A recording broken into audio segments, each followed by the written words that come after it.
mandó, entre otras cosas, un aporte para que reflexionemos.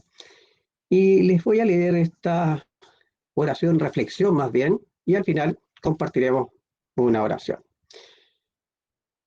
Oración en este tiempo de la pandemia. En este momento de pandemia mundial, oramos por los enfermos y los que sufren, y por todos los que sentimos miedo y ansiedad. Agradecemos a todos los que se encuentran en primera línea: médicos, enfermeras, personal médico y hospitalario, cuidadores, familiares, amigos y desconocidos. Y oramos por su seguridad, salud y fortaleza. Señor, acompaña a los doctores, enfermeras, investigadores y todos los profesionales médicos que andan en búsqueda de sanar y ayudar a los afectados y que corren riesgos en el proceso. Permíteles sentir tu protección y paz. Acompaña a los líderes de todas las naciones. Darles la visión para actuar con amor y un verdadero interés en el bienestar de la gente a la que deben de servir. Oramos por la Madre Tierra, que pueda recuperarse del agotamiento y de la devastación que le hemos hecho sufrir, y que ella nos ayude a descubrir cómo resistir este virus y cómo restaurar la belleza y diversidad de la naturaleza, y cómo renovarnos a nosotros mismos y nuestros estilos de vida. Oramos unos por otros para que podamos ser precavidos sin estar paralizados. Ejercer la responsabilidad social y pensar en los más débiles y vulnerables. Encontrar formas creativas de conectarnos, mostrar cuidado y compartir compasión. Idear formas de ayudar a quienes se verán más gravemente afectados por las medidas adoptadas para abordar la crisis y escuchar y aprender de esta experiencia. Jesucristo, tú atravesaste pueblos y villas, curando toda dolencia y toda enfermedad. Por tu mandato los enfermos fueron curados. Acude a nuestra ayuda hoy, en medio de la propagación global del coronavirus, para que podamos sentir tu amor curativo. Cura a todos los enfermos con el virus, que puedan recuperar sus fuerzas, sánanos de nuestros temores, cúranos de nuestro orgullo, el cual nos hace asumir invulnerabilidad ante una enfermedad que no tiene límites. Jesucristo, sanador de todo, acompáñanos en estos tiempos de incertidumbre y pena. Con confianza clamamos al Dios de la vida y esperanza por misericordia y curación, y también les invito a que nos dirijamos a nuestra Madre María para pedir a ella su protección. Dios te salve María, si quieren me acompañan. Dios te salve María. No hay nadie. Llena eres de gracia, el Señor es contigo. Bendita eres entre todas las mujeres, bendito es el fruto de tu vientre Jesús. Santa María, Madre de Dios, ruega por nosotros pecadores, ahora y en la hora de nuestra muerte. Amén. En el nombre del Padre, del Hijo, del Espíritu Santo. Con el recuerdo de San Ignacio y con esta reflexión, comenzamos a despedir el mes de julio y cerramos la semana. Ahora, para despertar su interés por lo que estamos revisando, porque hoy día es solo un día de cierre. Me van a ver más que lo normal porque no les voy a presentar tanta cosa, pero voy a hacer pequeños desafíos. Pero antes quiero preguntar algo. ¿Alguno pudo ver un video resumen que subí?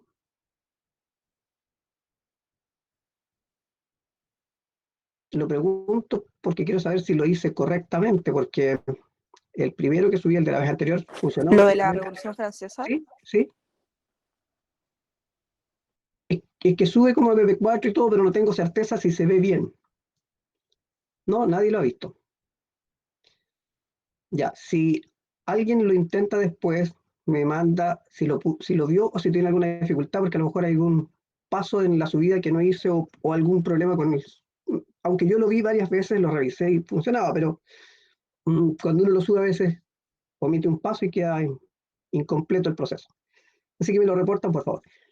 Y otra cosa, también le subí una cosa como simpática nomás, que la vamos a tratar de ver al final, que es no sé si les llamó la atención, si miraron en algún momento la página, les puse algunos indicios ahí para que despertara su interés, la Obertura 1812 de Tchaikovsky. ¿Alguien lo vio? Sí, yo lo vi, lo de los cañones, todo eso. Correcto, ya. Bueno, con eso un poco vamos a cerrar hoy día igual, por los que no lo han visto, ya, para que vean cómo el alcance de la revolución llega hasta la música y hasta el romanticismo. Bueno, ahora quiero que sintonicemos un poco, porque a ver, como digo, hoy día es un día de cierre, la idea es que hagamos un repaso y revisemos brevemente las ideas centrales del siglo XVIII, con todo lo que conlleva, que en el fondo es la ilustración y su oposición al antiguo régimen, y eso lleva a que surja una nueva idea de cómo pueden ser las cosas, y esas nuevas ideas se transforman en ideales, principalmente políticos, y esos ideales van a desarrollar eventos interesantes en distintos lugares, por ejemplo en Estados Unidos, después en Francia y posteriormente aquí en América Española, porque también el proceso de independencia forma parte de todas estas revoluciones liberales y nacionales. Les recuerdo que el tema como general se llama la era de las revoluciones y partimos con las revoluciones políticas. Luego, después de que hagamos este test que les voy a subir para que ustedes lo trabajen con calma, con un pequeño texto de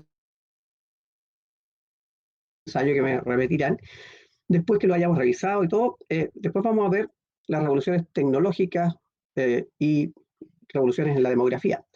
Entonces, bueno, estaba hablando de la revolución, de la era de las revoluciones y del ámbito político. Y en el ámbito político, lo más importante es esta revolución francesa y todos sus efectos. Pero no es la revolución francesa solamente, sino es lo previo, los antecedentes y lo posterior a ello, las consecuencias. Entonces, para ver si se acuerdan del tema de la ilustración y cosas muy básicas, quiero ponerles un pequeño desafío. Aquí, no lo ven bien ahí. Ya, tómense un ratito, mm, no sé, un par de minutos, yo creo que bastaría. A ver, como dice la instrucción, encontrar 7 nombres de personajes vinculados con la ilustración y la Revolución Francesa. Voy a estar un poquito más chico aquí. Ahí. Lo ven bien, ¿cierto?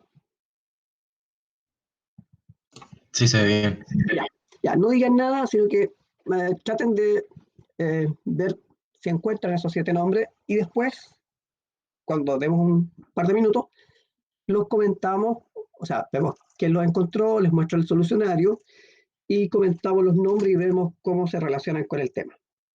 Así que 2 minutitos nomás, los dejo ahí para que lo busquen.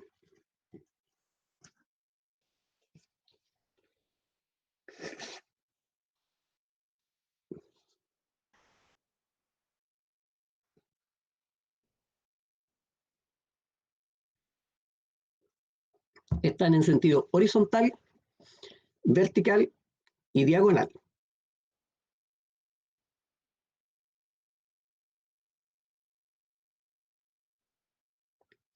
Cuando digo los nombres, en realidad puede ser el apellido, o sea, no es el nombre en realidad, es el apellido. Encontrar a 7 personajes vinculados con la Ilustración y la Revolución Francesa.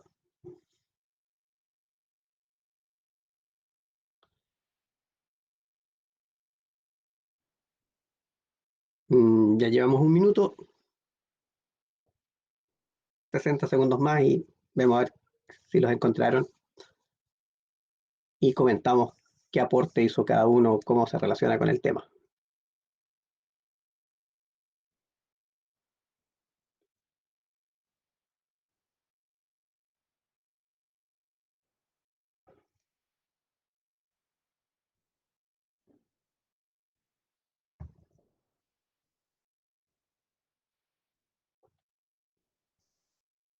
Treinta segundos nos quedan.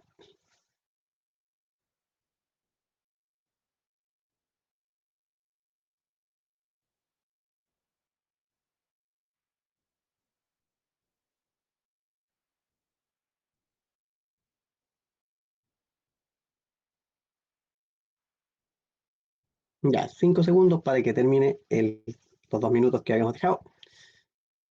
2, Bueno, ya.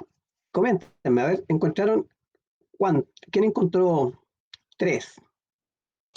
Yo encontré 3. Yo ¿Cuáles encontraron? A ver, encontré Igual. 5.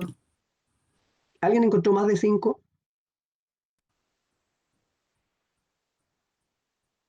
No, ya, a ver, los que encontraron, no importa, 2, 3, nómbrenme qué personaje encontraron. Ya diagonal, yo encontré a Montesquieu. ¿Ya? Arriba en la primera fila, ¿Ya? Rousseau. ¿Ya? Y en la fila de la derecha hacia abajo, Voltaire. ¿Ya? ¿Alguien encuentra otro más? Abajo, como en la segunda línea de abajo hacia arriba, ¿Ya? Napoleón. ¿Ya? ¿Y cuál otro? Kant, creo que no lo dijeron. ¿Ya? ¿Y dónde lo Está encontraste arriba, acá? arriba, Ah, como en la arriba, tercera. tercera línea, ¿ya? Sí. Entonces tenemos 1, 2, 3, 4, 5, nos faltan 2.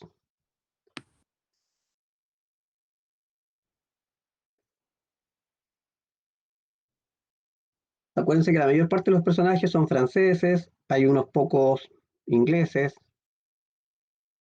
son europeos todos.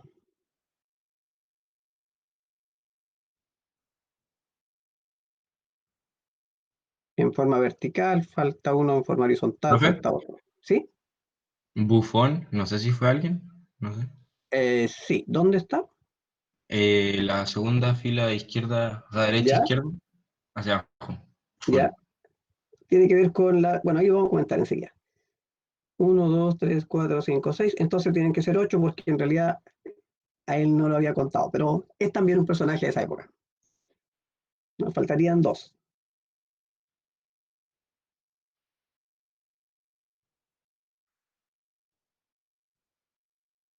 Nos falta un inglés y un francés. Diderot, abajo. Correcto, Diderot, ¿ya? Y el inglés, el pensador inglés que tiene que ver con los derechos naturales,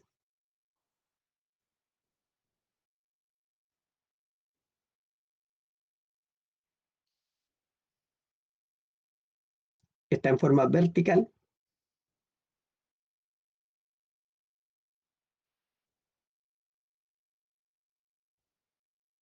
Si tomamos los derechos humanos, esta famosa carta de 1948, después de la Segunda Guerra Mundial, y que dijimos que la mayor parte de las ideas se tomaron de la Declaración de los Derechos del Hombre y del Ciudadano, de la Revolución Francesa, y las ideas de ese documento salieron de las tesis de Locke sobre los derechos naturales. ¿Dónde está Locke? ¿En qué línea vertical? ¿Lo encontraron?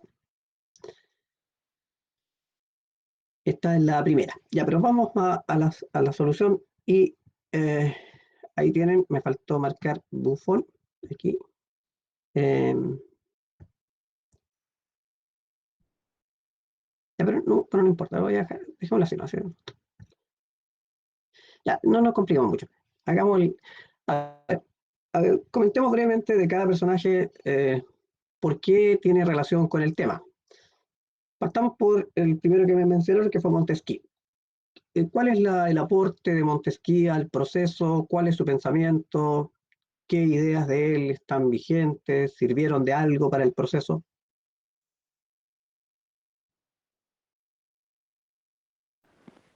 Solo que me acuerdo era que su pensamiento era ilustrado, ¿Ya? Es un eh, filósofo ilustrado, y que hablaba sobre la política, si no me equivoco. correcto. Se hizo un ensayo sobre política. Ese ensayo se llama El espíritu de las leyes. Sí. ¿Cuál es la idea central de ese ensayo y el aporte de este personaje? Sobre la división de los poderes, ¿o no? Exacto, sobre la división de los poderes. Aquí voy sobre la división de los poderes es el aporte de este señor. Voy a agregar. Bueno, ahí está todo. Entonces tenemos a Montesquieu ya resuelto. El aporte principal de él tiene que ver con la división de poderes. ¿Ya? Esa idea de ejecutivo, legislativo, judicial, y los contenidos de su tesis están en el espíritu de las leyes.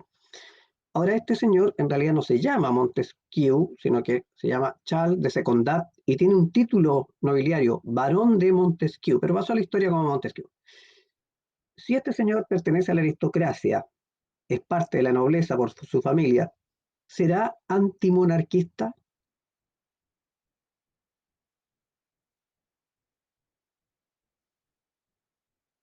Lo más probable es que no.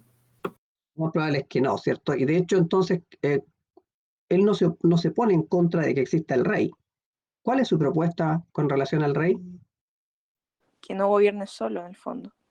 Ya, que se limite su poder. O sea que si está planteando la idea de los tres poderes, en Montesquieu está suponiendo que el rey se mantiene y el rey y sus ministros van a ser el poder ejecutivo.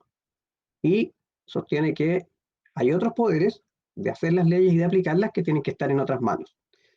Entonces, el mayor aporte de Montesquieu es la división de los poderes o separación de los poderes, y esa idea está vigente o desapareció ya.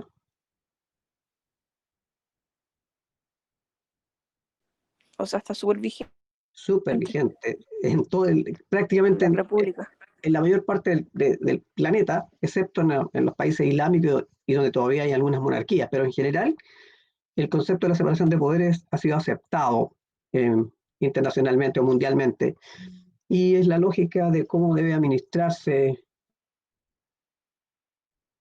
la república e incluso las monarquías, porque si pensamos en España, pensamos en Inglaterra, por tomar solo dos ejemplos, España e Inglaterra todavía son monárquicos, y en España y en Inglaterra hay un rey que reina, pero no gobierna, pero existe, está en el poder ejecutivo del rey. ¿Ya? Entonces no es solo de las repúblicas, sino que es de todos los gobiernos que tenemos vigentes, pero la idea de la separación de poderes es un aporte, una creación, una intelectualización del concepto de la política y el poder que desarrolló Charles de Secondat, barón de Montesquieu, en El espíritu de las leyes, y es algo que tenemos instituido nosotros acá en Chile en nuestra constitución desde que nació Chile, desde la patria vieja prácticamente. Con la constitución del año 12 ya aparecen los poderes del Estado separados. ¿Alguna consulta, comentario o aporte sobre Montesquieu?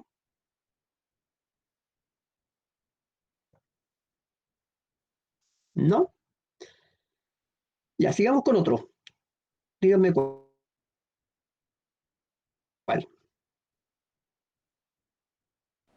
Con Rousseau. Ya, ¿qué me puedes decir de Rousseau? Que escribió el ensayo social, sobre el contrato social, perdón. Ya, escribió un ensayo titulado El contrato social. Ya, ¿a qué se refiere ese ensayo? ¿Cuál es el tema central? ¿Cuáles son las ideas que desarrolla en esta? En el fondo aquí está hablando ensayo, está hablando con tesis, argumentación, prueba de las tesis. Ustedes saben lo que es un ensayo. Este ensayo del contrato social. Habla sobre que en el fondo el pueblo, entre el pueblo y el gobierno hay un contrato en el cual el pueblo como que le entrega el poder al gobierno, pero como para que haga lo que el pueblo en el fondo quiere, por así decirlo. Como que Ya, tiene que haber una participación ciudadana por parte del pueblo, y el gobierno exacto, tiene ya. que acatar eso. Eso es importante, o sea, se crea el concepto de ciudadano. ¿Y cuál es la diferencia con el concepto anterior que había de súbdito? ¿Cuál es la novedad? Que el ciudadano tiene representatividad en el poder, o sea, en el gobierno, según yo. Puede participar en la política. Participa, ya. ¿Y cómo participa el ciudadano? ¿Cuál es el mecanismo de participación? A través del voto. A través del voto. Entonces, el gran aporte de Rousseau en el contrato social es la idea de qué? Del origen del poder. ¿Cuál era la lógica que había hasta esa época? Que el poder venía de Dios. O sea, los reyes estaban en el trono porque Dios así lo quiso.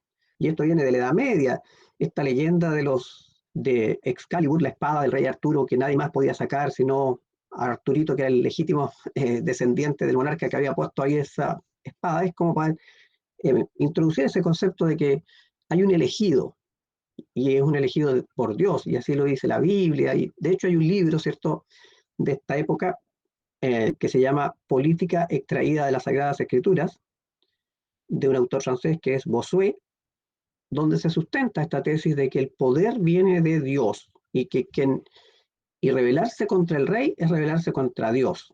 Entonces el absolutismo tiene un sustento tremendo en una época de mucha fe. Y Rousseau dice todo lo contrario, dice, no señores, y hace toda una argumentación. De hecho, el título del libro, El contrato social, nos está indicando claramente que, ¿qué es un contrato? Una relación entre dos partes que llegan a ciertos acuerdos, ¿cierto? El matrimonio es un contrato, una compraventa es un contrato. Entonces, el contrato es un acuerdo entre dos partes en que, como dice el nombre, acuerdan situaciones. En este caso, el contrato social es la negociación o acuerdo por medio del cual los ciudadanos, es decir, las personas con derechos políticos, entregan el poder a otro ciudadano que los represente por un tiempo limitado. O sea, lo que aquí el tema central del contrato social de Rousseau es eh, el origen del poder y el cuestionamiento a la tesis antigua que el poder venía de Dios. Entonces, lo que Rousseau dice, el soberano, el rey, no tiene el poder porque Dios lo haya establecido, sino que porque socialmente hemos aceptado ese poder.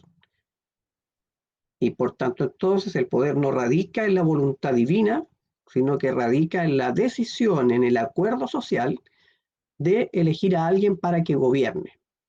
Por tanto, el gran aporte de Rousseau es bajar el concepto del poder divino a transformarlo en un poder humano.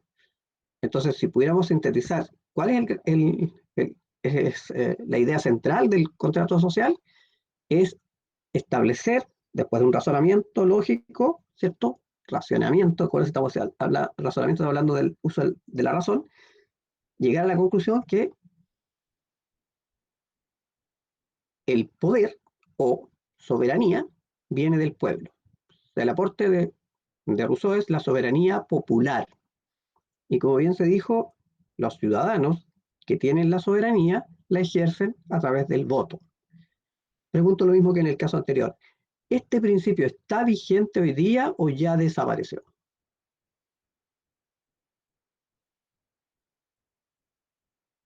Sigue, sigue vigente. ¿Cómo me lo demuestra? A ver, ¿dónde está vigente? ¿Dónde lo vemos? En los derechos a votar, Ya. a todo. Ya. En nuestra Constitución vemos claramente una definición de qué es la ciudadanía y quiénes tienen derecho a ejercer la ciudadanía y cómo se puede quitar la ciudadanía a alguien. Porque la ciudadanía no es lo mismo que la nacionalidad. La nacionalidad es la pertenencia a un territorio, ya sea por vía de nacer en el territorio o por ser hijo de alguien de ese territorio. Eso es la nacionalidad. La ciudadanía, en cambio, es el derecho a ejercer el voto y a ser elegido o poder elegir.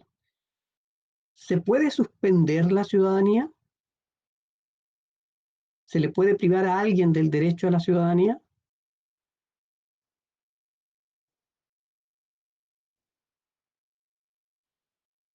¿Qué cosa, profe? ¿Se le puede suspender a una persona la ciudadanía? No, según yo. Según yo sí, ¿o no?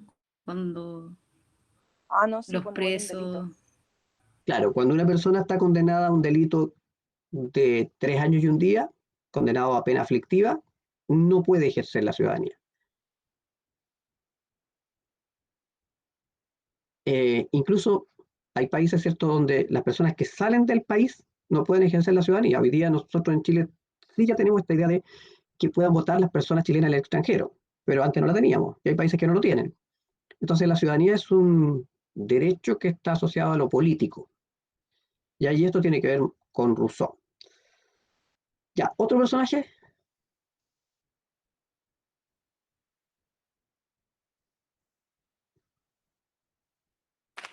Napoleón puede ser. Napoleón, ya. ¿Qué me aporta usted de Napoleón? Que, o sea, Napoleón fue como el principal responsable, por ejemplo, de que Chile, por ejemplo, quisiera como, o sea, hiciera la primera junta, por ejemplo, porque como le entregó, como cuando pasó por España y ¿cómo fue? Capturó a Fernando VII y puso en el poder a su A Carlos hermano. IV y a Fernando VII. Eso, sí. Y puso en el poder a su hermano. Ya. Como los criollos que estaban en Chile dijeron que en el fondo ellos no eran leales al rey, no al pueblo español. Entonces no tenían como por qué hacer caso. Correcto. Ya. Eso sería como un poco el efecto de la acción napoleónica en Europa sobre América. ¿Y qué relación tiene Napoleón con el proceso revolucionario?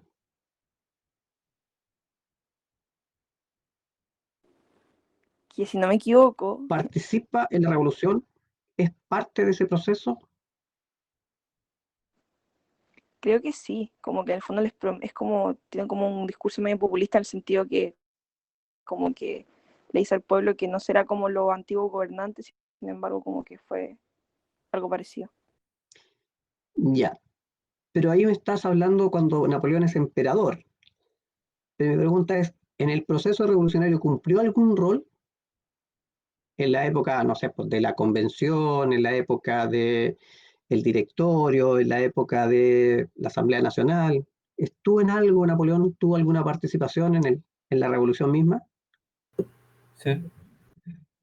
¿Cuál sería el rol de Napoleón antes de ser emperador? Antes era parte de tres directores, que entre los tres como que tenían todo el poder del país, y después Napoleón hizo un golpe de estado donde él tomó el poder total del país. Ya, o sea, era parte del consulado, del directorio. Fue uno de los tres cónsules. Y antes de eso, o sea, ¿apareció ahí Era un nomás en la militar, última etapa o también estuvo en otra? era un militar destacado. Era un militar destacado. O sea, no partió por la política, partió por la parte militar. ¿Y por qué podría ser relevante en la revolución el rol militar? Porque cuando estaban haciendo la revolución, las otras monarquías los empezaron a atacar para que no se expandieran las ideas. Correcto, muy bien, Sofía, ¿cierto? Sí, Eh, recuerden que cuando se produce el proceso revolucionario, Francia, que está emparentado con todas las monarquías que rodean al territorio, se transforma en un peligro. Lo que le está pasando a Francia le puede pasar al resto. Entonces, Prusia, Austria, Rusia, Inglaterra, eh, reaccionan y se unen en coaliciones para enfrentar a la revolución, para apagar este incendio. Y allí entonces hay un rol de la parte militar, ¿cierto? Donde Napoleón es un soldado más que va escalando y va logrando grados y se va a destacar como militar.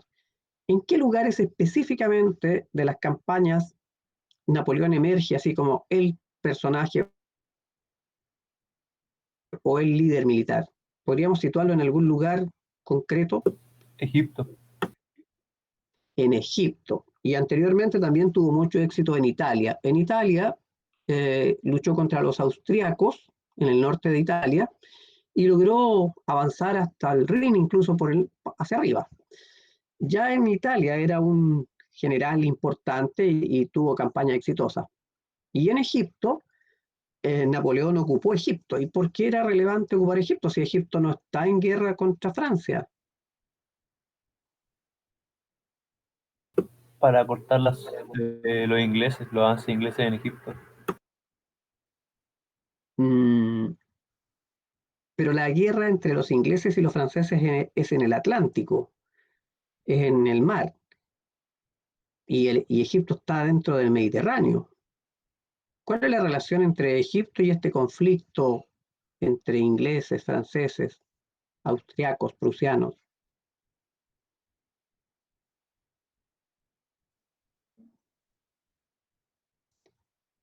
Egipto abastece de trigo a los británicos porque es como una colonia británica. Entonces, en el fondo, ocupar Egipto es dejarlo sin trigo. Esa es la idea. Bueno, entonces, en Italia, en Egipto, Napoleón tiene muchos logros que lo hacen un personaje reconocido, y en vista de esos éxitos y en vista del caos que no se resuelve en Francia, el directorio, que es un poder ejecutivo del último periodo de la revolución, el directorio decide llamar a Napoleón e invitarlo a ser parte del gobierno, y se cambia la constitución y se crea un nuevo gobierno que es el consulado. Es decir, de estar el gobierno en 5 personas, 5 directores, pasa a 3 cónsules y a Napoleón se le nombra primer cónsul. Y así entonces entra a la política por la vía de ser nombrado cónsul. Después, como ya se dijo, dará un golpe de timón, un golpe de Estado, y va a tomar el control absoluto del poder cuando lo proclaman en realidad emperador. Aparte de lo militar, podríamos reconocer algunas obras de otro corte en la acción de Napoleón en Francia.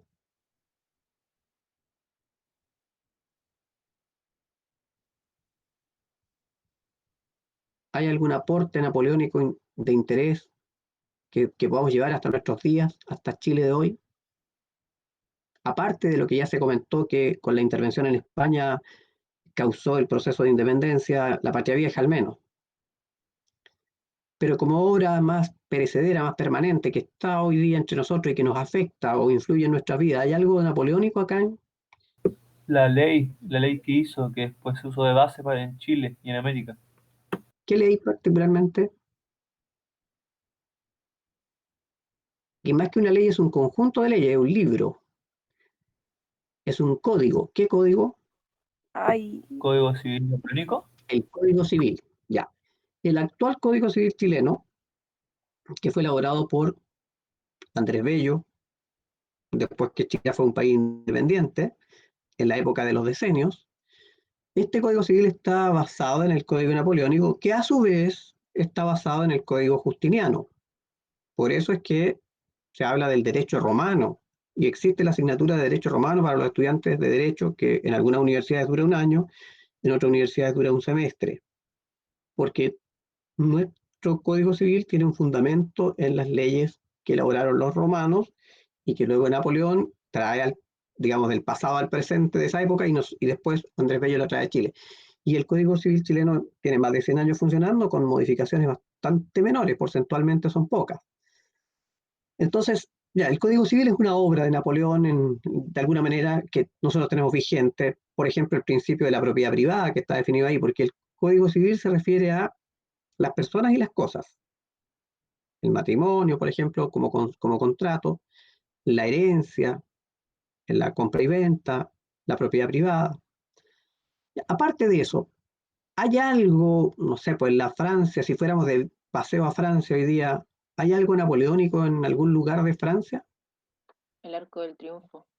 El Arco del Triunfo, los Campos Elíseos, esas grandes avenidas, porque para absorber esa cesantía Napoleón hizo muchas obras públicas, remodeló, por así decirlo, hizo un cambio significativo en París para absorber cesantía, porque aparte del problema bélico o militar afuera, adentro está caótica la cosa, porque la inflación está por las nubes, la gente está desconforme, hay mucha gente cesante.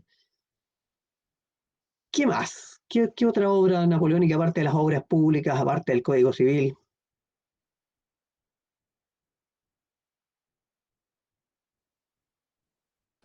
unificó Europa. Cambió el panorama de Europa, sí, claro, y las fronteras francesas se extendieron, después se redujeron.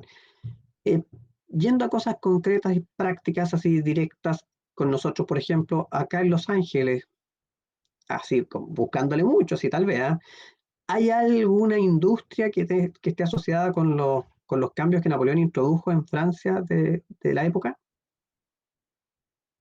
A ver, lo pongo en contexto.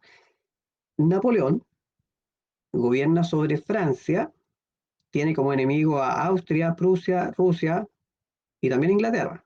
En el mar, el gran enemigo es Inglaterra. De hecho, a la batalla de Trafalgar, donde las naves francesas se enfrentan a las naves inglesas, fue una tremenda derrota para los franceses, y Francia queda desvinculada, aislada respecto de sus colonias.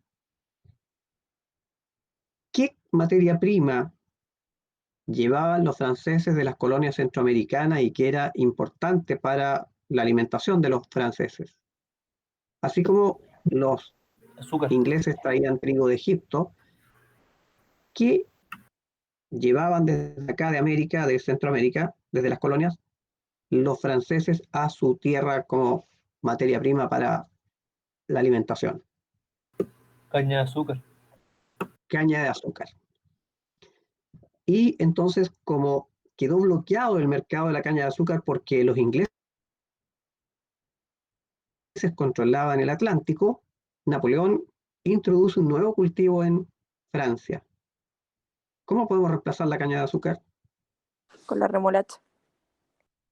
Con la remolacha. La introducción del cultivo de la remolacha también tiene que ver con Napoleón. O sea, Napoleón es un gallo muy práctico, aprovechó las circunstancias de la época. Acuérdense que estaba hablando del siglo XVIII, comienzo del siglo XIX, cuando todas las ideas ilustradas están en pleno desarrollo. Entonces hay que aprovechar el razonamiento, la ciencia, la lógica para buscar soluciones. Bueno, y hay mucho más. Napoleón creó el Banco de Francia, que es como el banco central nuestro. Se preocupó de la educación también, de difundir los valores de la libertad, a pesar de que su gobierno era un poco casi monárquico, absolutista. Bueno, finalmente Napoleón fue derrotado, pero es una gran figura. Incluso es más, uno de los problemas más complejos que tenía Europa y Francia es que por las diferencias locales no existían unidades de medida uniformes para el comercio. O sea, no todos usaban la misma unidad de medida. Entonces, en algún lugar se medía en decalitro, hectolitro, pulgadas, pie, medidas que todavía existen. Si uno va al sur, por ejemplo, ¿no es cierto? Chiloé, Pucón, y necesita carbón para un asado, no tiene por qué comprar una bolsa de supermercado, porque si está en el campo, compras un decalitro a alguien que produce, que es un cajón, cuyas dimensiones permiten contener 10 litros de agua, y se usa como un referente para vender productos, un decalitro de porotos, un decalitro de lo que sea. Entonces habían unidades de medida muy distintas, y Napoleón uniformó las unidades de medida, y lo hizo científicamente. O sea, le pidió a sus científicos, a sus investigadores, que encontraran un parámetro que tuviera validez planetaria. Y por ejemplo, en materia de longitud, se llegó a la unidad de medida metro. El metro, hay toda una historia ahí, no voy a perder mucho tiempo en eso, pero ustedes podrían buscarlo si quieren, o lo ven desde el punto de vista de la física, cómo se llegó al metro, como idea matemática incluso, y cómo se estableció el metro de referencia, de qué metales hacerlo para que no tenga dilatación. Eso se hizo en la época de Napoleón y se uniformó ese concepto. Ahora los ingleses no lo tomaron, ¿cierto? Porque son muy antifranceses, pero el resto del mundo sí tomó el metro. Nosotros tenemos el metro como una unidad de longitud, una referencia. Lo dividimos en centímetros, en milímetros, etc. Otra unidad de medida que es de los tiempos napoleónicos también es el litro, que también tiene que ver con todo un estudio y está basado en el volumen del agua. Bueno, entonces Napoleón es un tipo bastante genial, una estratega militar, un gallo muy inteligente, pero claro, se le subieron los humos en algún momento, hizo campañas que lo debilitaron, como la campaña a Rusia y las campañas sobre España. Ya, pero me estoy tomando mucho tiempo, ya. Otro personaje, nos quedan varios.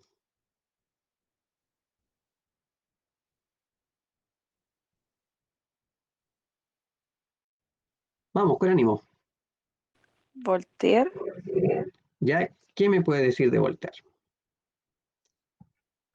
Hoy la verdad es que no me acuerdo. Creo que fue un ilustrado también. También, claro, los grandes filósofos ilustrados son Rousseau, Voltaire y Montesquieu. Ellos son Sí. la trilogía francesa más famosa. Pero hay más, pero ellos son los más famosos. Y así como Rousseau aportó la soberanía popular y Montesquieu aportó la idea de la división de poderes, ¿cuál es el aporte de Voltaire? La libertad de culto, ¿no?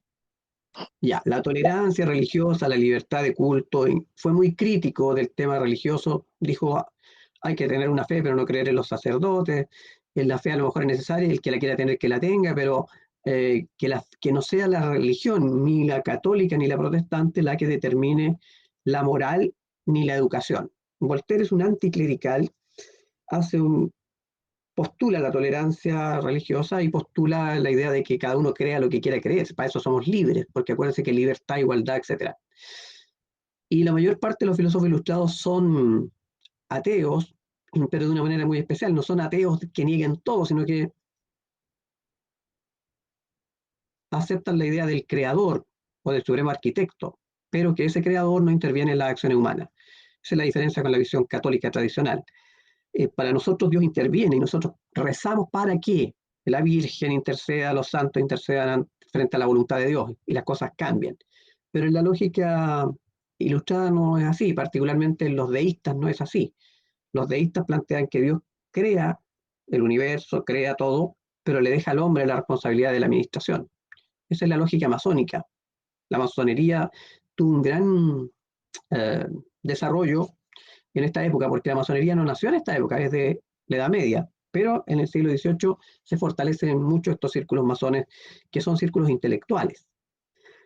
La Universidad de Concepción, la Universidad de la República, los colegios de Concepción son de línea masónica. La independencia de Estados Unidos, la independencia de Chile está vinculado con la masonería. En el caso de Chile, la logia lautarina, a la que perteneció O'Higgins, a la que perteneció Miranda, a la que perteneció San Martín. Ya. Otro.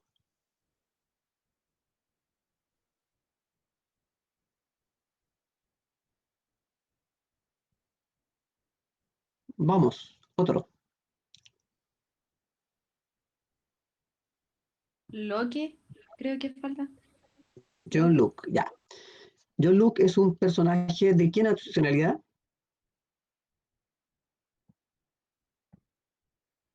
¿Inglés? Inglés. ¿Cuál es el aporte de este personaje de John Locke al proceso y a la ilustración y a los cambios? Separó los poderes del Estado, pero en dos. Le faltó uno. A ver, ¿podría explicar un poco más eso? De que él hizo un texto político, un ensayo político, donde igual tenía el tema de la separación de los poderes del Estado. Pero cuando tuvo que dividirlo, lo dividió en tres. No me acuerdo qué poder le faltó, pero le faltó uno, de los tres que conocemos hoy día. O sea, lo divido en dos, no en tres.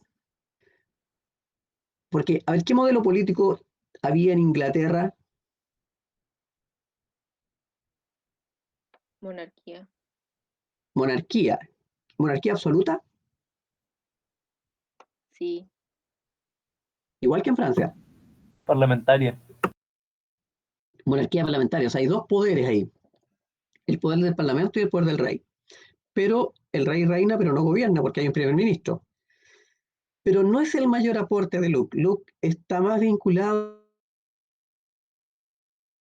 con los derechos humanos. ¿Qué planteó Locke sobre ese tema?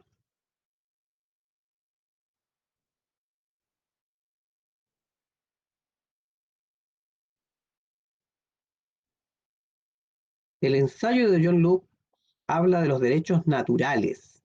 ¿Qué será eso?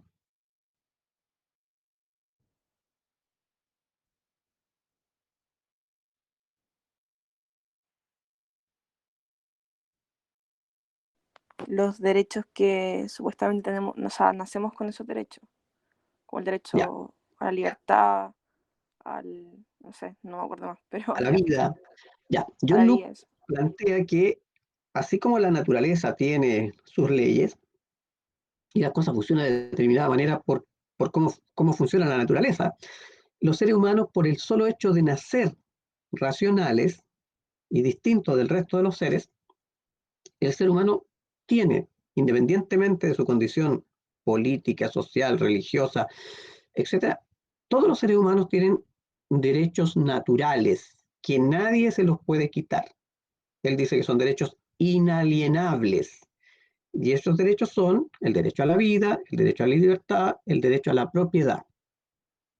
A John Locke se le considera el padre de los derechos humanos. Su tesis de los derechos naturales llevó a los franceses a la Declaración de los Derechos del Hombre y del Ciudadano, que surgió después de la revuelta por el intento de tomar el control sobre la ciudad en el ataque a Versalles, ¿cierto? Para calmar los ánimos, la Asamblea Nacional Constituyente proclamó los derechos del hombre y del ciudadano. Y esa carta, ese documento tan célebre de los franceses revolucionarios, Después de terminada la Segunda Guerra Mundial, se transforma en la Declaración de los Derechos Humanos de Naciones Unidas, que Chile adscribe, firmó y tiene que respetar. No todas las naciones del mundo han firmado ese acuerdo, porque el derecho internacional funciona en base a qué es lo que firmamos. Por eso John Locke es el padre de los derechos humanos. Y es un pensador también ilustrado del siglo XVIII, pero en Inglaterra. Ya nos quedan 3. Siguiente.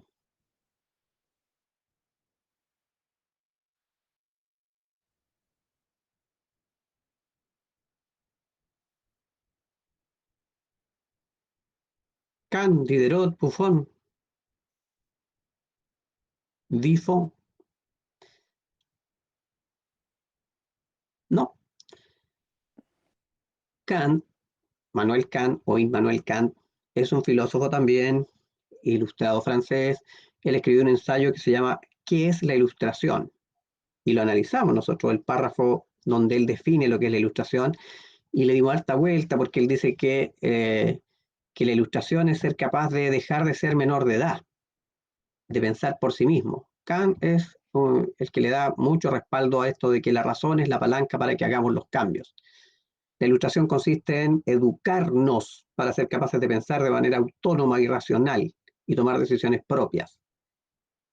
Kant, junto con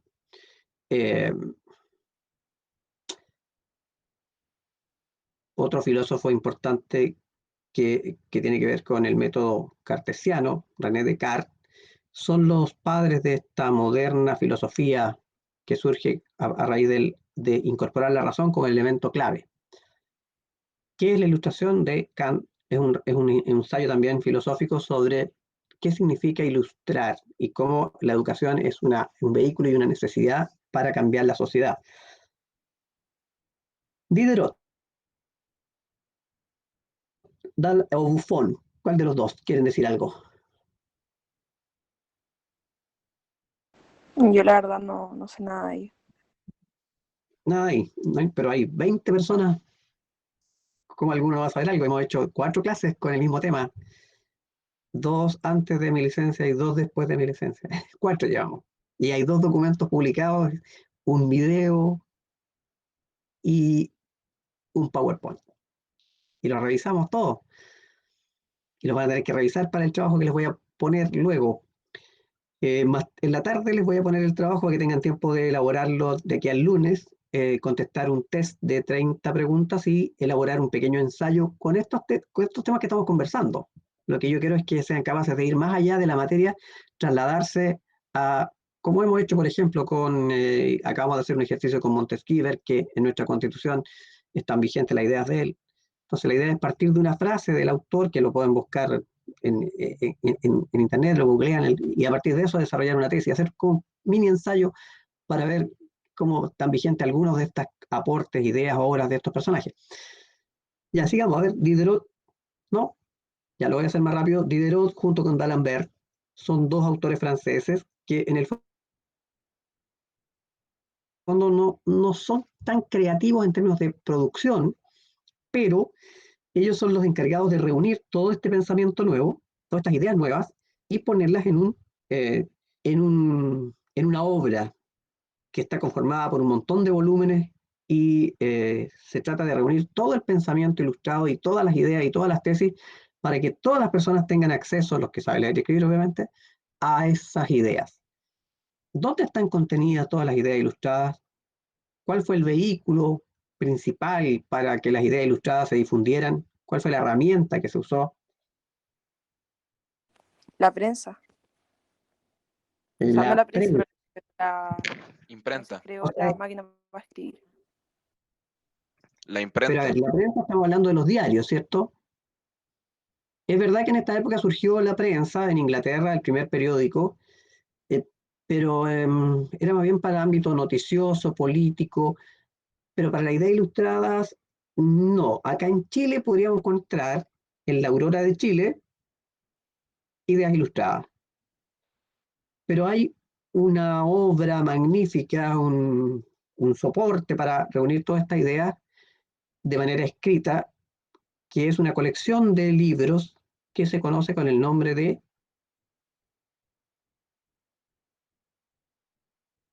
Cuando una persona sabe mucho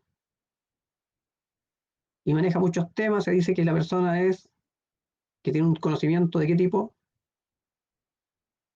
Culto, ¿Culto? Ya, pero otro sinónimo más que ser culto, ilustrado. ilustrado, aludiendo ahora a esta publicación que hicieron Diderot y D'Alembert. Sabio, ¿no?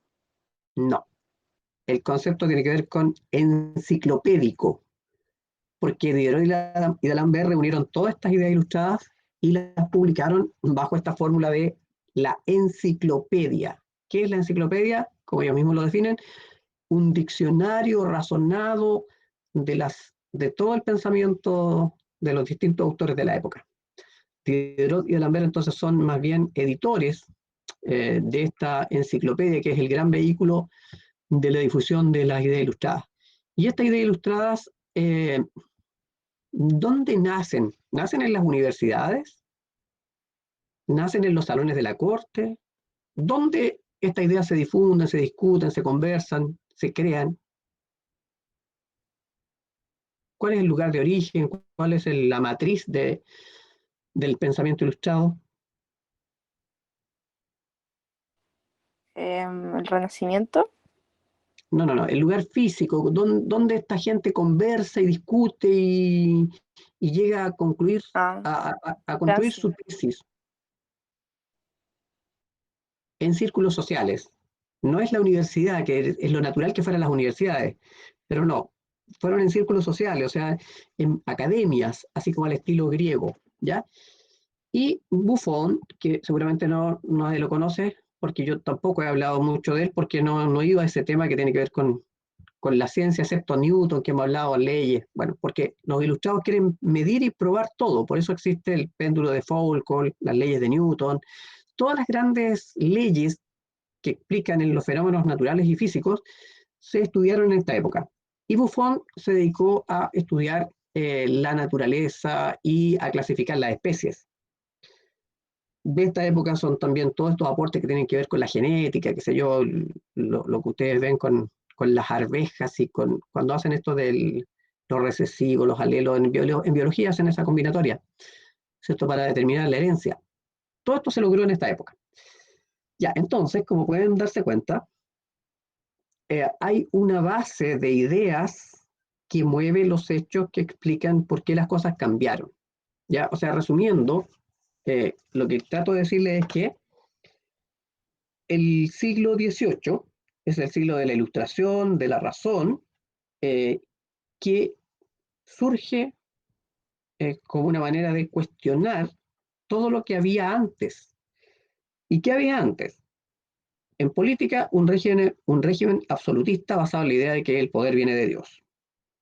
¿Qué había antes? Una sociedad estamental y desigual donde existen privilegiados y no privilegiados. O sea, no hay igualdad. ¿Qué había antes?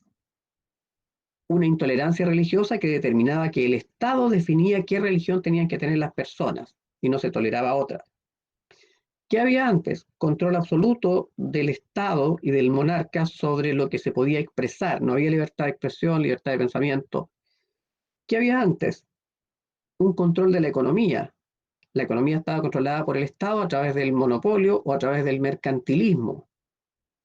Entonces, había una sociedad con una serie de limitaciones que eran modelos que llevaban mucho tiempo funcionando, que venían de la Edad Media. Aparece el movimiento ilustrado y los ilustrados dicen, no, todo esto tiene que cambiar. Nada de esto tiene lógica, porque la lógica, el uso de la razón, de la ilustración, es una crítica al antiguo régimen. De hecho, la palabra antiguo régimen la crean los ilustrados para referirse a todo lo que había antes de lo que ellos pudieran pensar. Y entonces, usando como palanca el raciocinio, la ilustración, surge para todas estas cosas que he mencionado, por ejemplo, frente al absolutismo monárquico. ¿Qué proponen los ilustrados? La república, la separación de poderes, la soberanía popular. Eso es lo nuevo.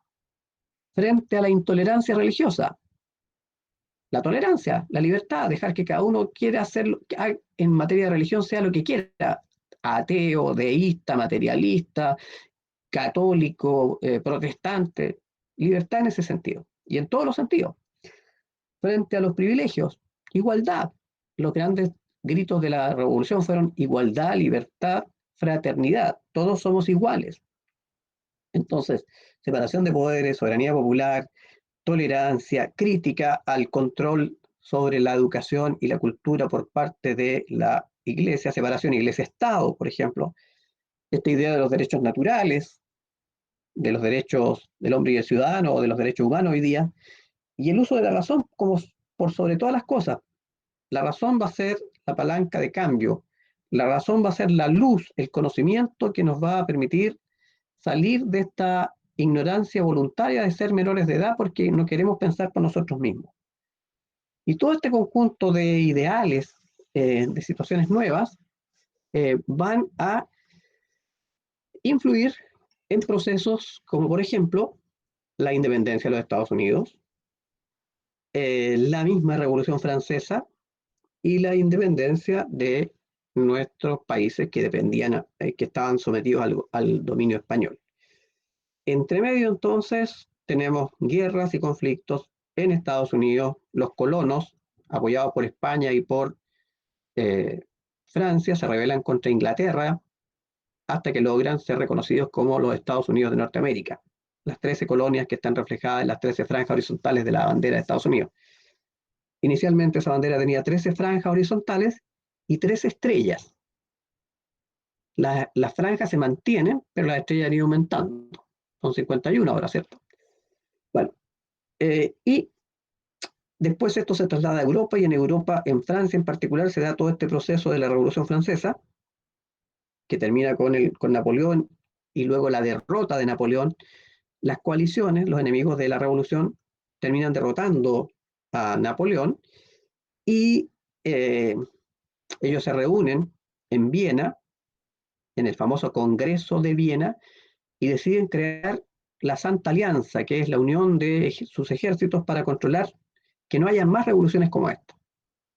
Pregunto, ¿el Congreso de Viena y la Santa Alianza lograron frenar el impulso revolucionario?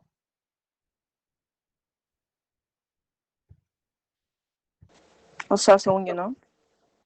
No. De hecho, se dieron después un montón de revoluciones liberales y nacionales, 1820, 1830, 1848, y entre medio la revolución de independencia de los países que dependían de España.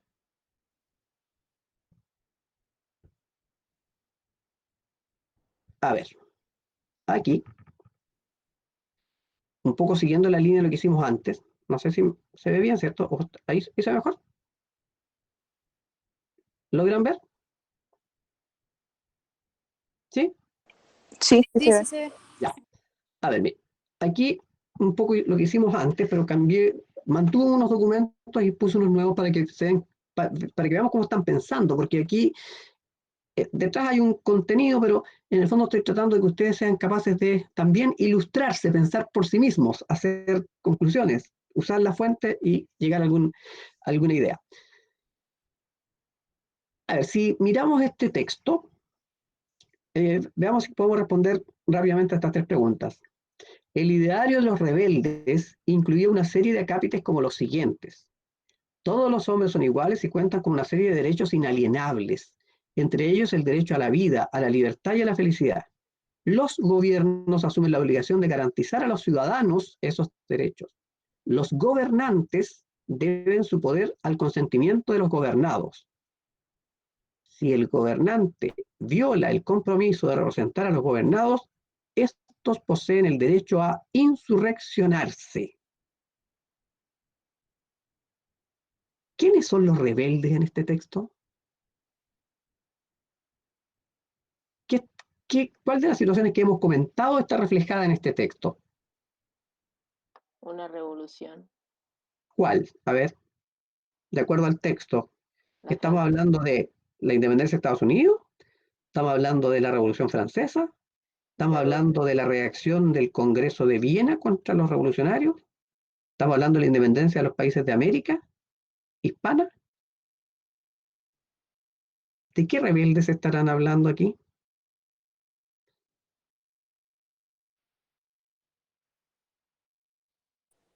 ¿Quiénes se levantaron contra un gobierno y crearon una nación nueva en este contexto, en esta época? ¿La Revolución Francesa sería? Pero la Revolución Francesa terminó finalmente en que Napoleón fue derrotado y se puso un rey de nuevo.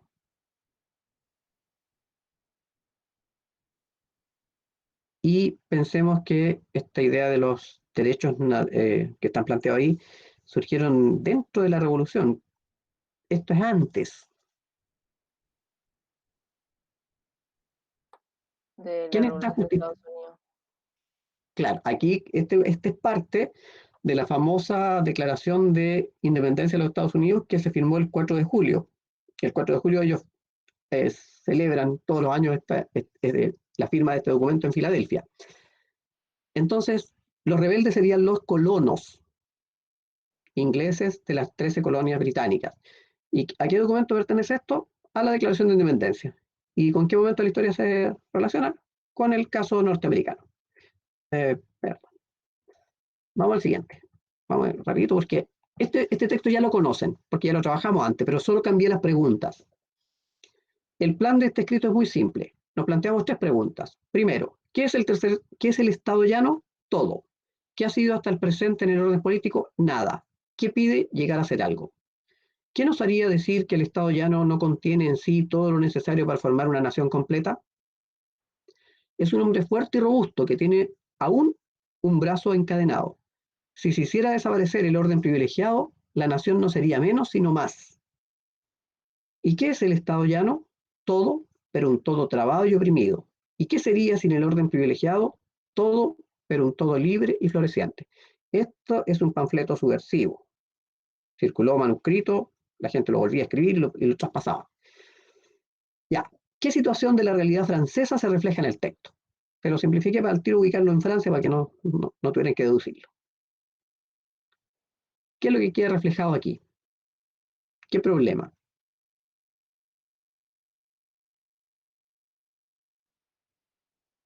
¿Cuál de los problemas? Intolerancia, falta de igualdad, control de la economía, el absolutismo, La falta de igualdad. la falta de igualdad, ¿ya? O la existencia de los privilegios, porque se habla de privilegiados varias veces. ¿En qué momento del proceso se difundió este escrito? ¿Antes, durante o después? Si se está denunciando algo.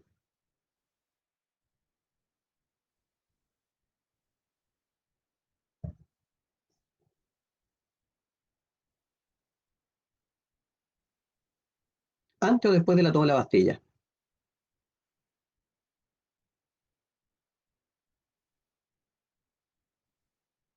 ¿Después?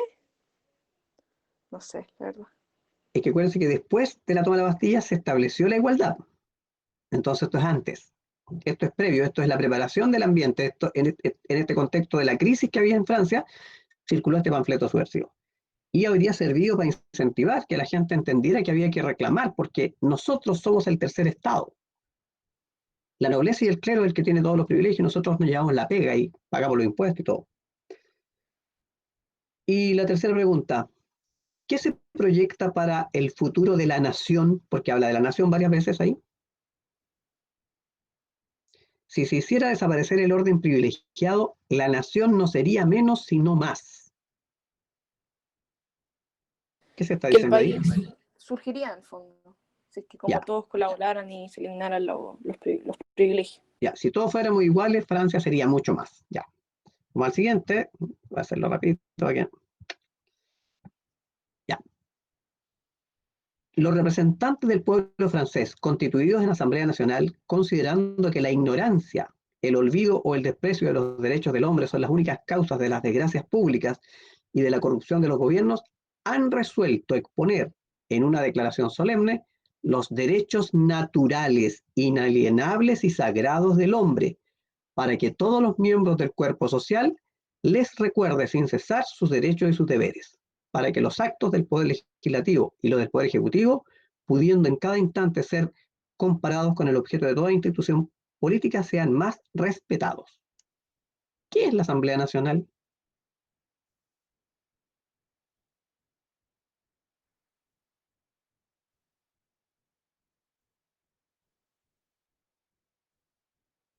¿No se acuerdan?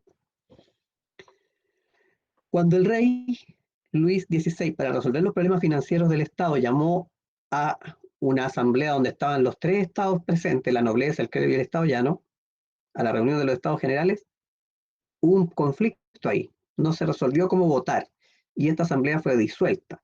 Y al ser disuelta, estos diputados que habían sido elegidos para resolver el problema francés decidieron reunirse de nuevo y van a entrar a un gimnasio donde se jugaba bowling o palitroque, la sala del juego de pelota se llama, y decidieron entonces discutir este tema y juraron, definieron que ellos no se iban a volver para la casa, aunque venían de todas partes de Francia, sino que se iban a transformar de estados generales en Asamblea Nacional. Y a poco andar, el objetivo de esta Asamblea Nacional va a ser hacer una constitución para Francia. O sea, la Asamblea Nacional después se va a llamar Asamblea Nacional Constituyente. Entonces, ¿a qué documento pertenecen estas ideas? Al juramento de la sala del juego de pelotas. ¿Qué ideas ilustradas se plantean en el texto? Todas las que ya hemos conversado previamente. Los derechos naturales, la separación de poderes, la soberanía popular, la libertad, la igualdad, etc. Ya. Me pasó la hora, oye, ya tenía calculado que iba a alcanzar a hacer todo. Ya, vamos a qué, a ver. El 21 de junio, el rey intentó huir hacia Austria buscando el apoyo de Europa. Descubierto en Varennes, un lugar que queda en la frontera, fue obligado a regresar a París. El hecho provocó una revuelta popular y una manifestación en el campo de Marte, donde se pidió la destitución del monarca. La posición europea frente a la situación de Francia se concretó por parte de Austria y Prusia, que defendieron el absolutismo monárquico. Mientras, en la Asamblea Legislativa, dominada por los girondinos, triunfó la corriente que quería la guerra. ¿Quién o quiénes podrían ayudar al monarca francés?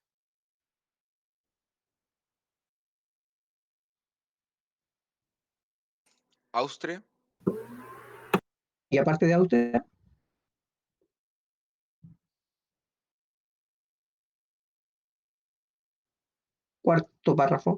cuarta línea, perdón, segundo párrafo. Prusia. Prusia. ¿Y quién más dije yo delante que podía ser parte de la coalición? ¿Qué otros países son vecinos de Francia y tienen régimen absolutista? O cercanos, o España. europeos por lo menos. España no. Austria, Prusia, al menos 2 más, a ver. Profe, España. Bélgica. España también, pero España estaba en una crisis, no podían, tenían podían un problema apoyar. interno. Pero sí hay Bélgica, que ¿no? agregar a Rusia y a Inglaterra. Esos son los 4 principales. ¿Cómo le fue a Luis XVI con este plan de escapar y conseguir ayuda externa? Mal. Mal. Lo capturaron, lo tomaron preso, pero sí se activó el apoyo externo que él quería. O sea, él en persona terminó mal porque terminó preso y después perdiendo la cabeza.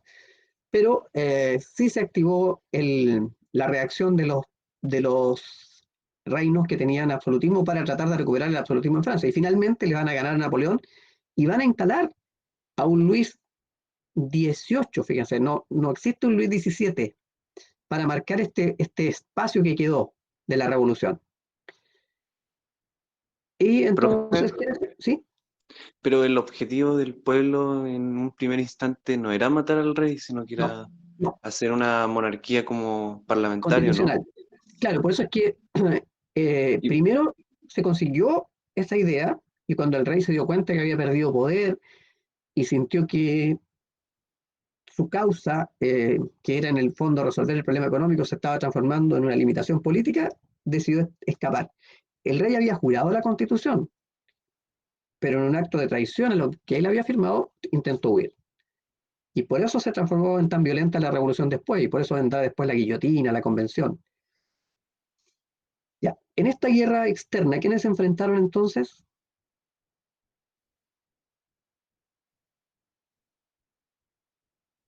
¿Napoleón a quién dirigía? Francia y Prusia. Napoleón dirigía a Prusia también. Napoleón dirigía a los franceses revolucionarios, a todos los que fueron voluntariamente a la guerra y el ejército francés, y por la contraparte es Austria, Prusia, Rusia, Inglaterra, que van a luchar contra los revolucionarios. Y aquí, esto es lo que yo les mencionaba, que Napoleón en algún momento recibió esta carta, recibió una carta, esta es la respuesta en realidad. Napoleón está respondiendo con este documento a una carta, este documento existe. El texto que seleccioné es este. ¿Cree usted que yo triunfo en Italia para dar grandeza a los abogados del directorio? Que el directorio se atreva a retirarme el mando y se dará cuenta si es él quien domina la situación. La nación necesita un jefe ilustre por la gloria y no por las teorías de gobierno, por las frases, los discursos de ideólogos que los franceses no entienden. Y yo no desearía abandonar Italia más que para desempeñar en Francia un papel semejante más o menos al que desempeño aquí. Y este momento todavía no ha llegado. La pera no está madura. Deseo debilitar en su día al Partido Republicano, pero deseo que esto suceda en provecho mío y no en provecho de la antigua dinastía.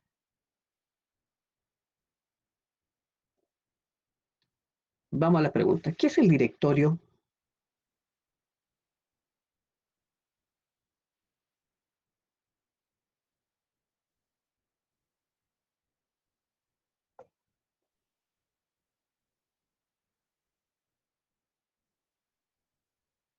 Es que tiene el control del Poder Ejecutivo dentro de uno de los tantos gobiernos que hubo durante la República Francesa. Son 5 integrantes que están a cargo de gobernar Francia. ¿Quién escribió este texto?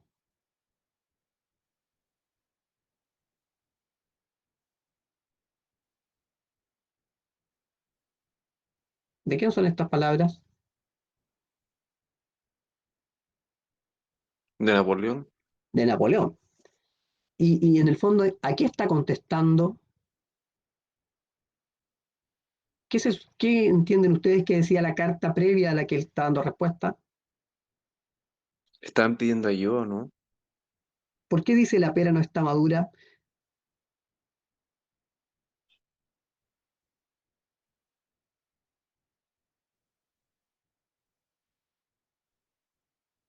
Como tú dices, efectivamente le están pidiendo ayuda. Él entiende que la nación necesita un jefe y le están diciendo a él, mira, ¿por qué no se viene usted a hacer cargo de este tema? Y él dice, no, todavía no, la pera no está madura, ya llegará mi momento. ¿Dónde estaba en ese momento Napoleón? ¿Y qué rol desempeñaba?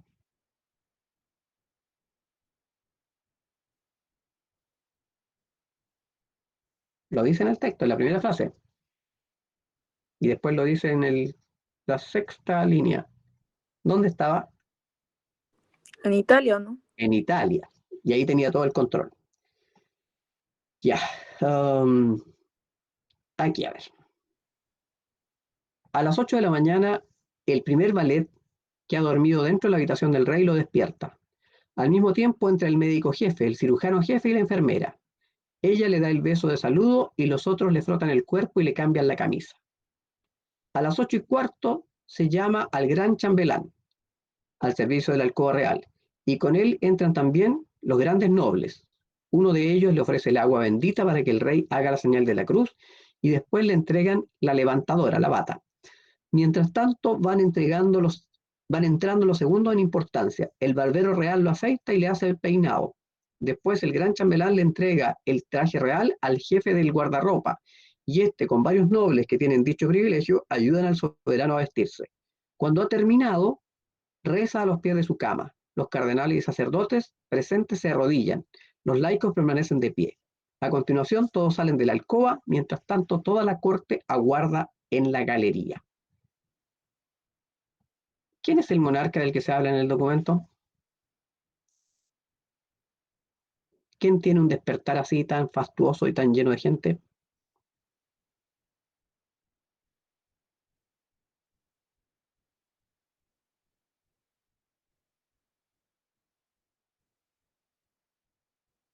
¿De quién estaba hablando? ¿Qué monarca va a ser el que va a vivir la revolución? ¿Napoleón? Napoleón no es un monarca. Antes, no sé. Luis XVI, pues, el esposo de María Antonieta. ¿De qué grupo social son las personas que participan en estos hechos de manera protagónica ahí, como testigos, ayudando, vistiendo al rey? ¿A qué orden pertenecen? Son los A la nobles, la son los oligarquía. nobles. ¿Qué se deduce de la condición y del poder de este monarca? ¿Cómo es visto el monarca? Como un representante de Dios. Claro, prácticamente como Dios. Esto refleja lo que es el absolutismo lo que se estaba criticando y el cuestionamiento que se le hace al rey. Y ahí el último. En el nombre de la muy santa e indivisible Trinidad, el emperador de Rusia, como consecuencia de los acontecimientos que han afectado a Europa en el curso de los 3 últimos años, y principalmente de los beneficios otorgados por la providencia a los estados que aquellos gobiernan, declaramos solemnemente que esta acta tiene por objeto manifestar al mundo su determinación de tomar como norma de conducta en la administración de los distintos estados los preceptos de la religión, justicia, caridad y paz. En consecuencia, sus majestades convienen los siguientes artículos. Bueno, hay un montón de artículos, y está firmado por el zar Alejandro I, el emperador Francisco I de Austria y el rey Federico Guillermo de Prusia, año 1815. ¿A qué momento del proceso histórico francés corresponde este documento?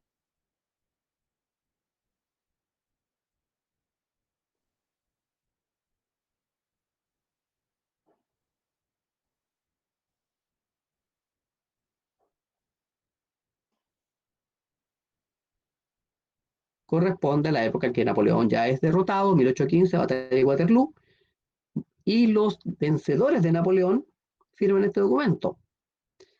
Por lo tanto, ¿a qué momento corresponde? Al fin de la era napoleónica. ¿Qué vinculación tienen los firmantes entre sí? Alejandro I, Francisco I, Federico Guillermo III. ¿Qué relación tienen entre sí? ¿Qué vínculo, no relación? ¿Qué son ellos? ¿Qué tienen en común?